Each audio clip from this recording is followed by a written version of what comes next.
Hello and welcome back. Today we're going to hit section 1.3, differential equations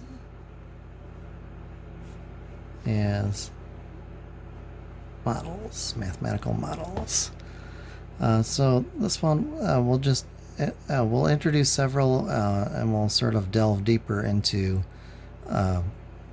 one example, but we'll kind of show the idea of the setup of how these are used. So one is in population dynamics.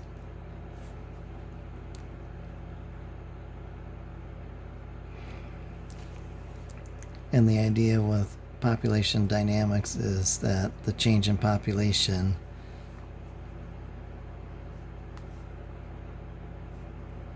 is proportional to the current population.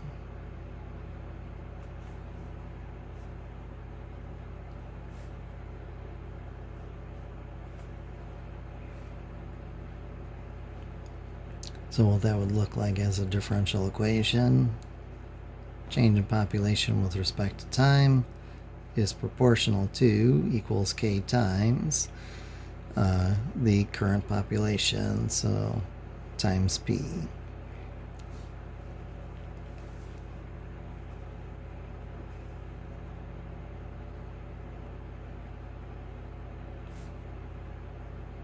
Something that sounds wildly different, radioactive decay, actually has a very similar looking differential equation though. The change in delta being a sort of a stand-in for change in, you remember that from your Calc 1 days. Change in the amount is proportional to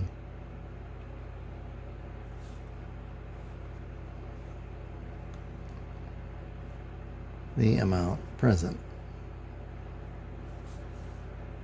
So in other words, dA dt, change in the amount with respect to time, is proportional to equals k times the amount present, a.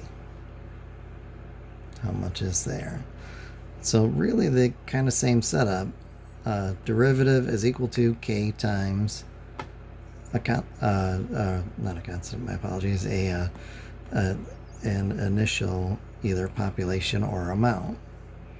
Current population, current amount.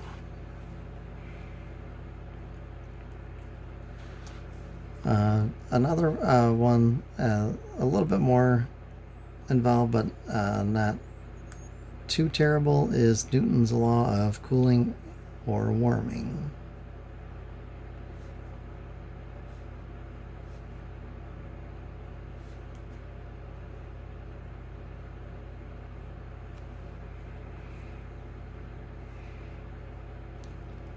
Cap T we use as temperature, lowercase t we use as time, and unfortunately, yes, two different types of t's are involved in there, just sort of the nature of the problem.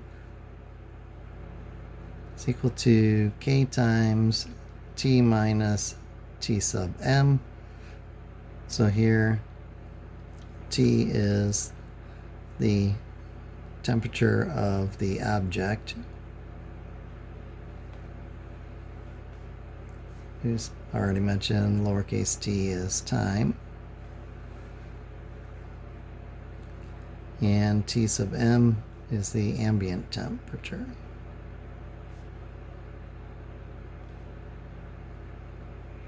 So the temperature of the surrounding medium, be it air, water, or whatever it is that we're putting the object into.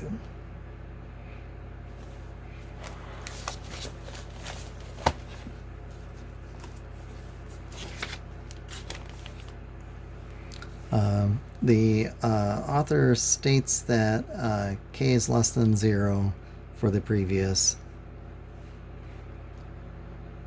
if t sub m is constant, but doesn't really explain why that is. So I wanted to explore that a little bit. I wanted to see, okay, well, why should that make sense? So we'll look at if we are cooling. So Change in temperature with respect to time is proportional to the difference between the temperature of the object and the ambient temperature.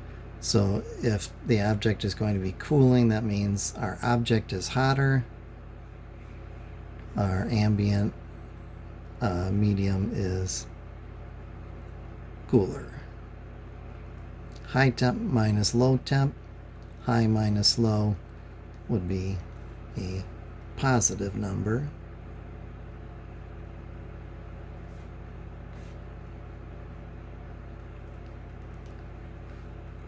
But if we are cooling, then the derivative should be negative.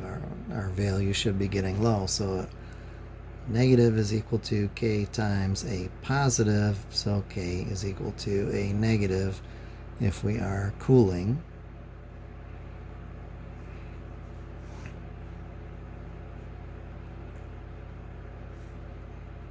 If we are warming, change in temperature with respect to time is proportional to the difference between the object and the ambient surroundings. So if it's warming, we have a cold object and a hot surrounding medium. Cold minus hot is negative.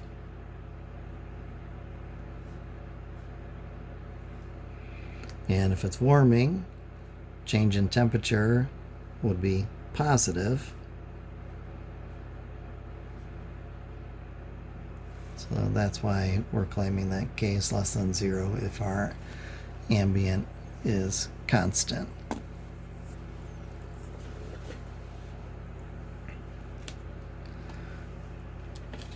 Alright, so that's just a little bit of play with Newton's law of warming and cooling. Next we'll take a look at mixtures.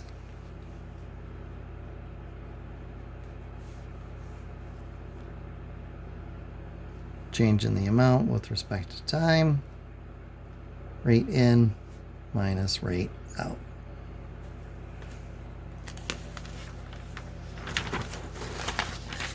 How much are we putting in minus how much are we taking out? That's the change in the amount. We'll do a little bit more with and a more involved example with those in a couple of minutes.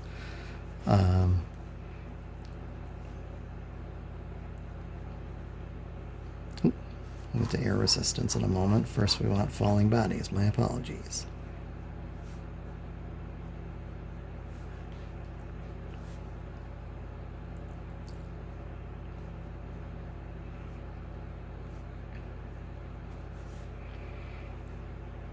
So d squared s over dt squared. So the second derivative, an acceleration. So s is position at time t.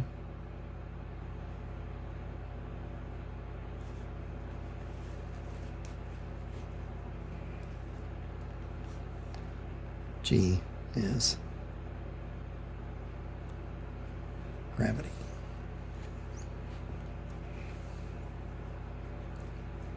So change in position, acceleration. If we introduce air resistance,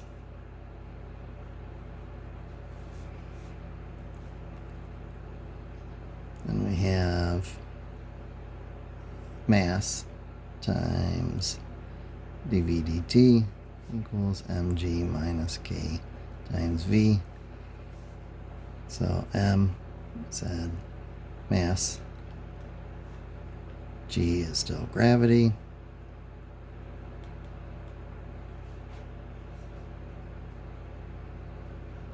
k is some positive constant, and v is instantaneous velocity.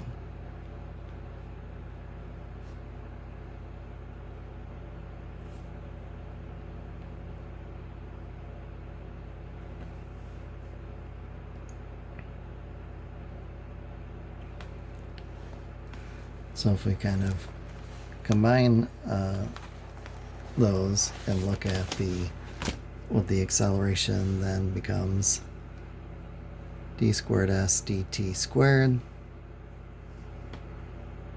equals minus g, then becomes mass times acceleration.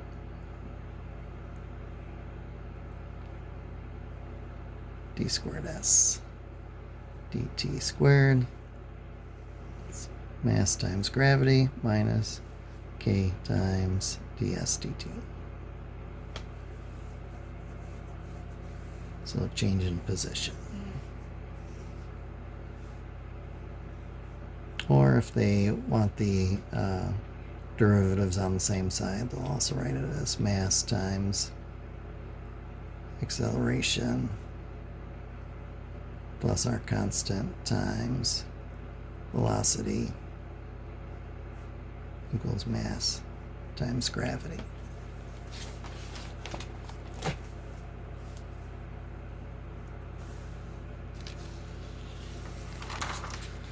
All right, so just a couple of sort of examples putting these to work. They don't have us solving them just yet, just sort of getting the basic setup done.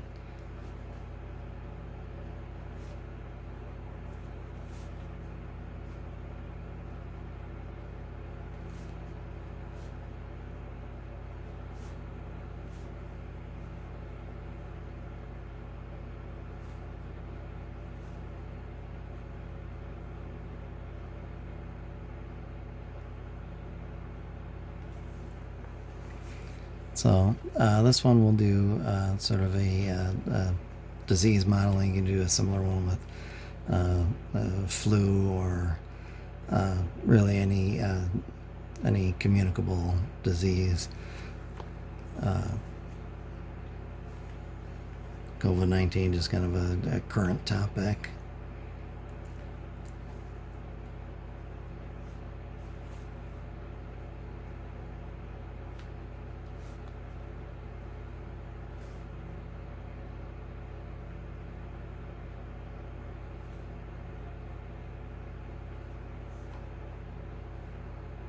So we're going to assume here that we're not doing the social distancing thing.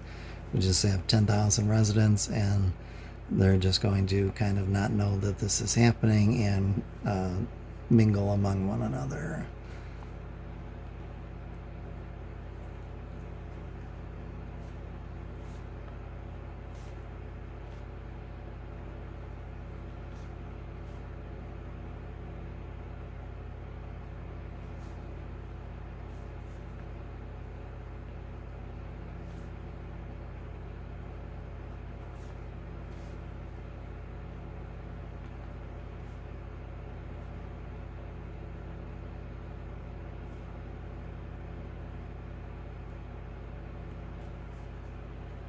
So this is going to be proportional to the number of interactions between carriers and those not yet exposed.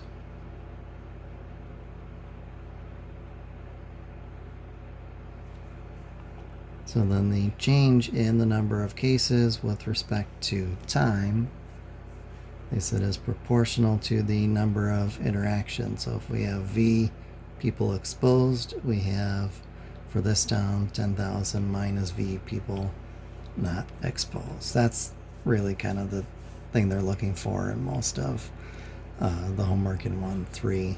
Again, we're not solving it just yet. We're just learning to set these up. Next one we'll do a quick mixture one. Quick, I guess, being a relative term when you're working with diffie-Q.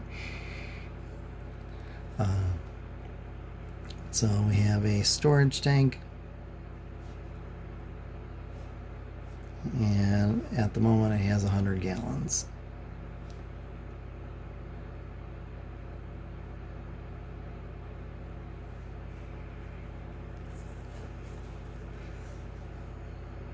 We take 20 pounds of cleaner and we mix it in.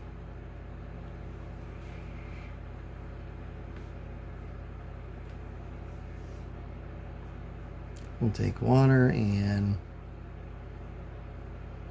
cleaning solution, and we'll pump them in at 5 gallons per minute with concentration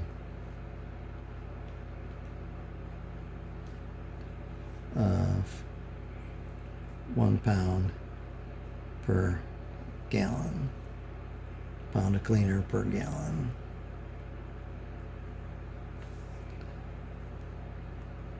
Mix it up then, and then we at the other end have a pump pumping out.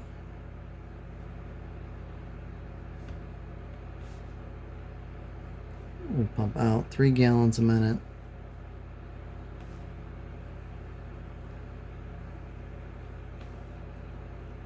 And we're going to find a differential equation for the amount of cleaner in the tank at time t. So we'll start with the rate in.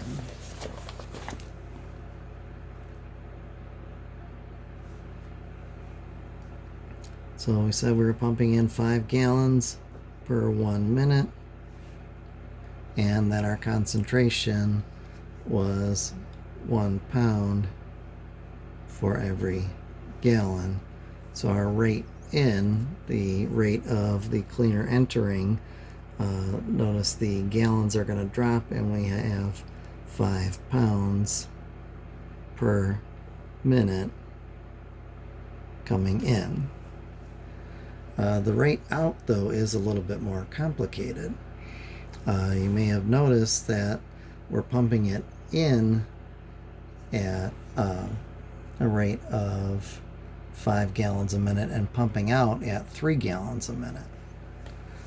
So we have a difference of 2 gallons a minute. So in was 5 gallons a minute. Out was 3 gallons a minute. The amount in the tank is changing by 2 gallons, increasing by 2 gallons per minute. That's going to affect our rate out, how much of the cleaner is going out. Rate out. So we don't know the number of pounds going out, but we do know that the number of gallons in the tank, 100 to start with, plus 2 gallons per minute for t minutes. So 100 plus 2t.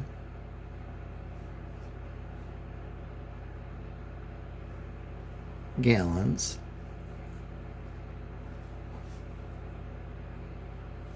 And our concentration, or my apologies, not our concentration, our rate is 3 gallons per minute.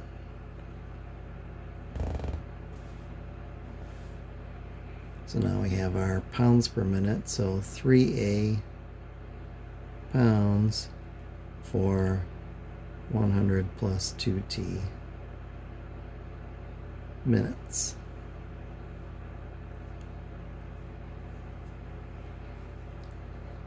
So change in amount with respect to time, we said was rate in minus rate out. So dA dt, rate in was 5, rate out 3A over 100 plus 2t. So this is, again, not something that they're asking us to solve. They're just asking us to create the differential equation at the moment. So in 1-3, I would try 1 to 11 the odds, and 17 as well. If you have any questions, please feel free to get in touch with me. Otherwise, I will see you for the next video.